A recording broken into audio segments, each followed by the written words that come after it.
Hi everyone, welcome to Must Read Monday. My name is Dabney. I'm the young adult librarian at the Twin Lakes Library System and I use they, them pronouns. Today I'm going to be talking to you all about 3 new books that we've recently added to the young adult collection. So these are some books that I had and I wanted to donate to the collection, which is something that I do occasionally. These came from a book box I really love called Rainbow Crate, and so I read them all this weekend. It's been a very literary weekend for me because I read these and I also finished an audiobook that I really loved, and I'm going to talk to you all about that book probably later this month, and started another audiobook, and it's just been like reading all the time over here. So, without further ado, let's get started. I'm going to just do these in the order that I read them. First up, we have Bedazzled by Ryan LaSala. So, this book actually came out in January, so this is a new book. And it's very fun. It's contemporary, and it's all about cosplay and conventions and first loves and breakups and betrayal and rivals. So this story is kind of like, if you're looking for it in fan fiction, it'd be like friends, like strangers to friends to lovers to rivals to like lovers again. Anyways, it was fantastic. The main character is Raffi, and he is really huge into cosplay. He has like his own streaming channel where like a couple times a week he is working on cosplay and streaming it. And if you've never heard of what cosplay is, it's basically like where people dress up as like characters from anime and video games and movies and TV shows, and usually like his kind of cosplay is like really elite and advanced, so he's making everything, and it's not just that he's sewing costumes and doing makeup, he's also building props and building armor, and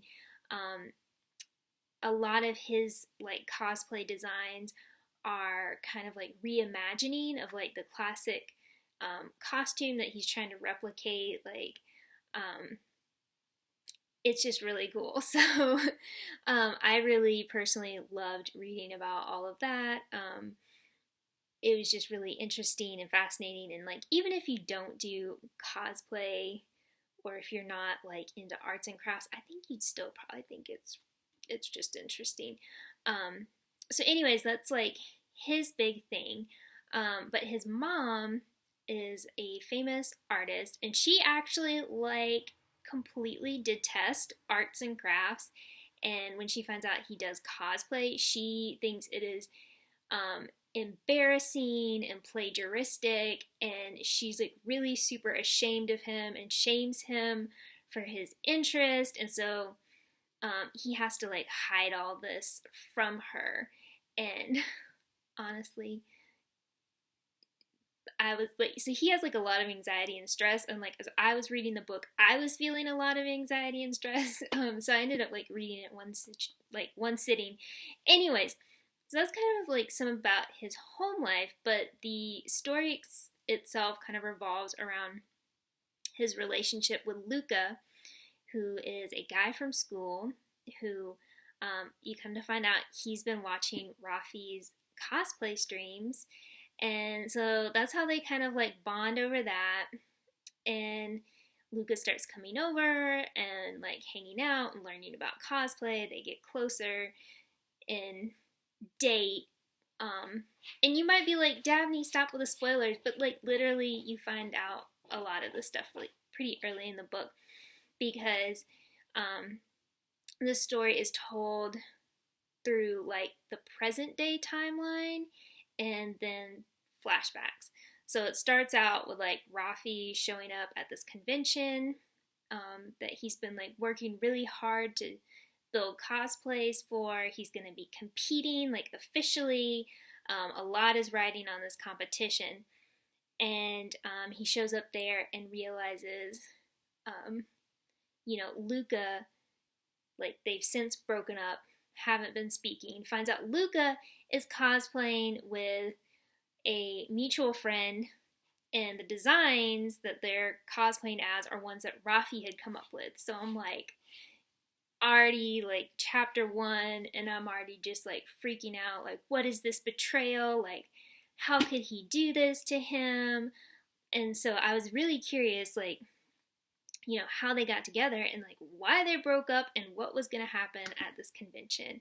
And so I felt like the present storyline was like really stressing me out. And so I did love the chapters where it was like flashbacks to the beginning of the relationship, and it was like a little bit, it was softer, sweeter, more lighthearted than like the present storyline's drama. So it's a good balance. I really liked it. I liked both characters a lot. I liked their friends, and yeah, I thought it was good. It was there is a lot of drama, and there is some like serious stuff talked about, like Luca's family not being supportive of him, and then like Rafi's mom like not being supportive of his interest. And so yeah, there's like a lot going on in the book, but it's balanced out by like a lot of fun, lighthearted moments and lots of geeky moments. I was really excited about all of the anime references in this. Like at one point I think they're working on cosplay and watching Demon Slayer, and I just watched Demon Slayer recently, so I was like, yes, I know what you're talking about. So yeah, totally fun. Check it out. This like made me want to go to the craft store and like buy craft supplies and make something, which I make stuff every week, so who knows, maybe I'll be bedazzling something in an upcoming craft video. Okay, the next one I read, completely different type of book altogether. It's The Good Girls by Claire Eliza Bartlett. Okay, this is, if you're looking at the cover, there's like a knife down here, and these girls like kind of pinky holding hands. And yeah, that kind of, the cover for both of these honestly kind of sets the tone for the book. This one is contemporary. It is like a murder mystery type book, and I just want to give you a heads up for like content warning that this does deal with a lot with sexual assault, and as well as like abuse of power. So yeah, it's like definitely more of a heavy read. It's also like a pretty fast read for me, because I kind of flew through Bedazzled because I was like really stressed by that book and wanted to find out like how it was going to end. And this one I kind of felt like the same way, because I really had no idea, what was going to happen or what had happened, and I was just like, I have to know, so I just kind of kept reading late into the night. But it is about 4 different girls. They all go to the same high school, and at the beginning of the book, one of the girls goes missing, and there's a video that's posted on Facebook, and it shows what appears to be her being pushed off a bridge into this like really super dangerous river known as Anna's Run. So it's like basically anyone who falls into this river, like they're a goner. Apparently there's like a really swift current that just kind of drags you down, and you can't like fight your way out of it. So everyone basically is thinking like she's dead, and they're trying to figure out like who pushed her into the river and like what happened. And the whole thing is like, it's called The Good Girls. This character who was pushed over is Emma, so she's like the police chief's daughter. She was like kind of the quintessential good girl, you know. And as you go on, you find out a lot more about Emma, and some pretty disturbing stuff, like her dad being super controlling and basically like letting her go to school and do her extracurriculars for her scholarship, but then that's it. And like finding out that he has like cameras in the house to like track her movements, and he's like super controlling of what she eats, and I'm like, this is weird. So it's kind of revolving around her and her disappearance, and the other girls. There's Claude, so she is like the delinquent. She's got like a really bad reputation, and everyone thinks like, oh, she's the bad girl. She's the girl who sleeps around and does drugs, and she's been arrested before, and so of course everyone thinks like, you know, Claude had something to do with Emma's disappearance. There's Gwen, who is in the same class as Emma. They're both competing for this scholarship, so they've kind of been neck and neck up to this point. You know, and Gwen is not like very social. Like, she's 100% committed to getting this scholarship and getting out of this town. Like, that's all she cares about. And also you find out that her older sister, Lizzie, supposedly committed suicide, like, 2 years before the events in this book. So that's another thing, content warning, there is stuff about, like, death and, drug abuse. There's a lot of dark things. I'll post some more in the video notes as I think of things.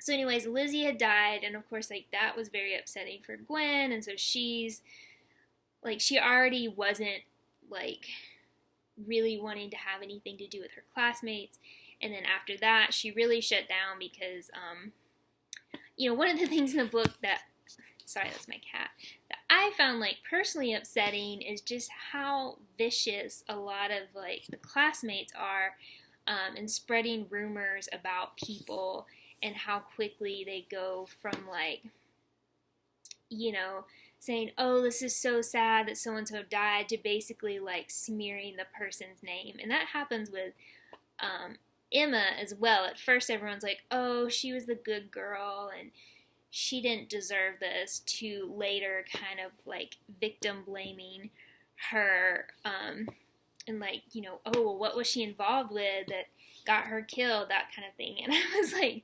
so mad and so upset, because I think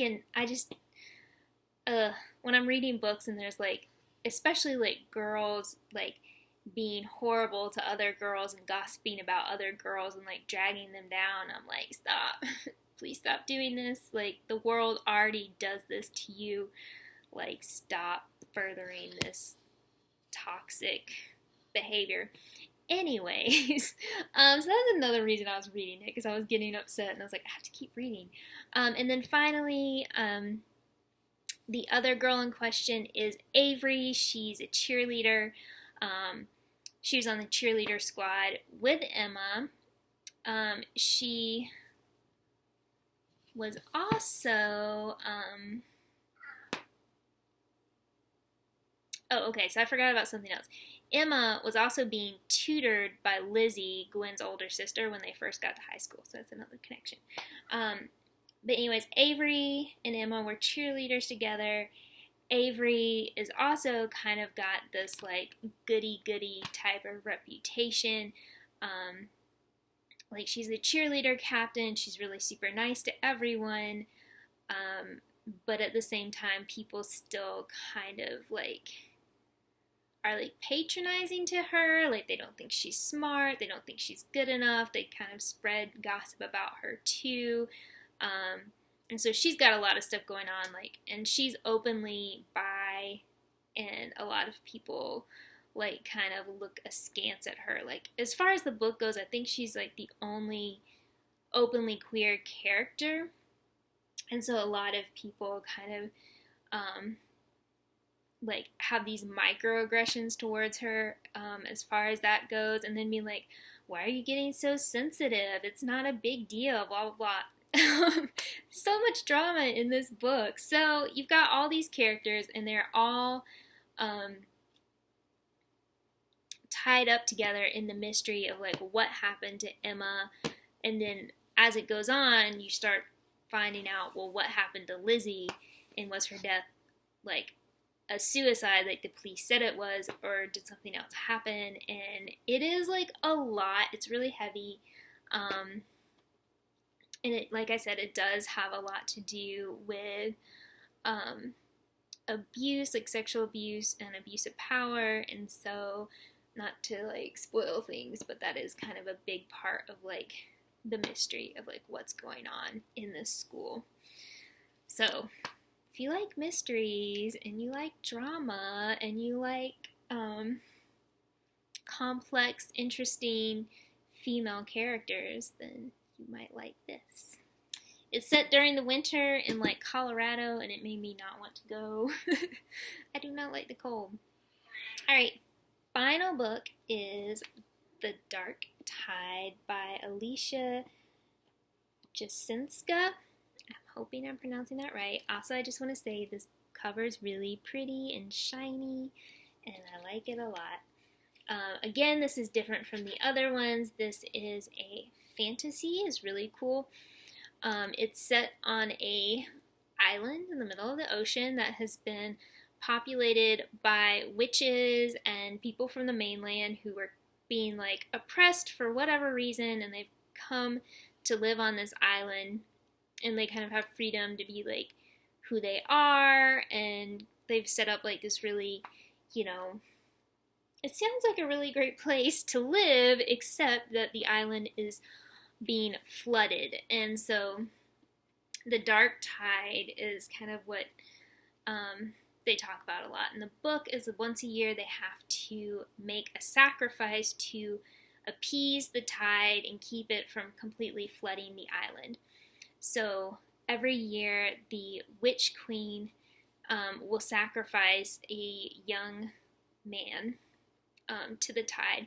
So the thing is, the queen has to fall in love with this guy, because the sacrifice is like a combination of things. It's the young man's life, it's the grief that the queen feels over losing the one she loves, and then there's like other things like the queen's hair and tears and blood and all that. And all together, it keeps the tide appeased and keeps the town safe for another year. So when this book starts, the previous sacrifice did not work. There's a new witch queen, Eva, and so you find out like her sister was the previous queen, and what had happened was she fell in love with the guy she was supposed to sacrifice. I mean, like, that's what always happens, but she fell like so in love with him that she's like, there's no way, I can't sacrifice him. And so she let him go and sacrificed herself to the tide, which then made Eva the next queen. So, by the way, the guy who got away, his name is Thomas, and it's important because he's one of kind of the major players in the story. So, it's like a whole, like 2 years have passed since that the previous witch queen's death, and now they are gearing up for another sacrifice. And one of our main characters, Lena, her brother, she's worried that he's going to be picked because he's really pretty and talented. He's a violinist. So, you know, she tries to like lock him in his room so he won't go out to this like, you know, citywide festival that's going on, because everyone knows that's when the witch queen is going to come and pick the guy who's going to be sacrificed. Of course, her brother busts out, ends up at the festival. She goes to look for him and recruits Thomas, who is like her secret crush, to help look for her brother as well. And while they're at the festival, you know, the queen is there. She's supposed to be picking out her guy. Some people are like, you need to pick out this violinist. He's the prettiest. He's talented. And then they're like, wait, what is that Thomas guy doing back here? Like, how dare he show his face at this festival? So they end up taking Lena's brother and Thomas, and then Lena is like, she realizes what's happening, and so she goes too, because she's, hold on, I got confused. They take Thomas, Lena finds out, and she is like super upset because Thomas wouldn't have been at the festival if she hadn't asked him to look for her brother. So she and her brother are like, we're gonna go to the witch's palace and like bust him out. You can kind of guess how that goes. It does not go well. And they end up captured, and the witch queen is sort of like, you know, what am I going to do with all y'all? And Lena basically convinces her to let her be the sacrifice. Let Lena take the place of Thomas and have the witch queen let Thomas and her brother go free. My cat is biting my elbow. Thanks for that. And so the queen agrees, and then everyone else, all the other witches are like, that's interesting. We've never had a girl sacrifice before. Like, wonder what's going on with that. And so then, you know, there's like a month leading up to the sacrifice, and, you know, the queen is kind of like, oh man, I'm gotta fall in love with her. And Lena's like, oh, I wish I wasn't going to die. How can we get around this? So a lot of stuff happens. I'm not going to tell you what happens. But it was really interesting. I thought the characters were, it's like very much kind of like that contentious early relationship that I personally think Enemies to Lovers is really interesting. I thought the world building was really cool. And the magic system was, you know, like something I hadn't read before. And yeah, I liked it a lot. So yeah, if you're looking for a, you know, pretty unique fantasy story with like enemies to lovers and like lots of plotting and magic and drama, then this is for you. There's also a sea monster who is really scary and cool. It's my cat's tail. So yeah, those are my book recommendations for you. I'm trying to get my cat in the video. Say hello. He does not want to be in the video. No, he doesn't. So yeah, look for these on the shelf. And I think some of them are also on Hoopla and Libby as well. So I'll put that in the video notes because I don't have it like that information on hand at the moment. But yeah, hope y'all are having a good start to March. Real quick, book boxes are going out this week to the people who signed up. If you didn't sign up and you want to get a book box in April, just go online and fill out the form and we'll get that to you. If you did sign up for a March book box, you can still sign up again for an April one. You can just keep doing it all year and getting new books and new cool things.